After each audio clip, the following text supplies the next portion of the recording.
Fl-okkażjoni tal-100 sena mill-miġja tal-vara titolari ta' Santa Venera fir-raħal li jġib isimha, il-vara rritornat lura fl-ewwel dar tagħha l-erba' filgħaxija wara pellegrinaġġ devozzjonali telaq mill-Knisja Parrokjali.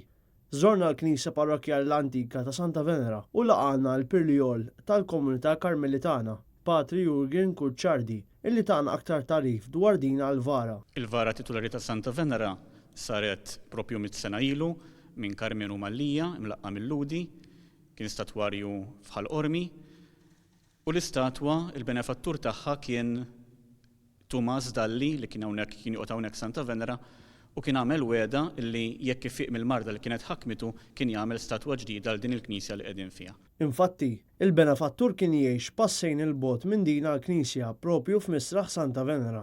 Din għall-vara tlestet f'ħin tajjeb sabiex seta' tinħareġ għall-ewwel festa li kienet ħadd tiġi ċelebrata mill-parroċċa wara twaqqif tagħha fl-4 ta' Settembru 1918. Propju bi preparazzjoni għal dawn iż-żewġ ċentinarji sussegwenti, il-vara titolari sentejn ilu għaddiet minn proċess ta' restawr u nduratura ġdida għand l-induratur Horace Farrugia tal-Imdina.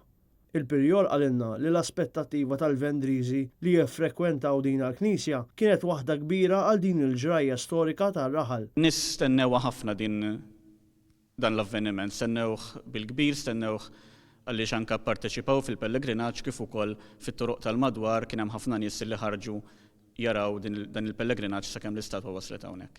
Bekk, il-funzjonijiet liturġiċi tal-festa se jitkomplew f'din għall-Knisja fil-jiem li ġejjin. L-ewwel parti tal-festa ssir propju f'din il-Knisja, se jkun hawn il-lejla se jkun hawn qudiesa b'talb għall-mejtin li mietu matul din l-aħħar sena, għada jkun hawn adorazzjoni wara l-qudiesa ta' filgħaxija mmexxija mill-membri tal-Għaqdiet, il-ħadd imbagħad ikun hawn il-preżentazzjoni tat trabi lil Santa Venera.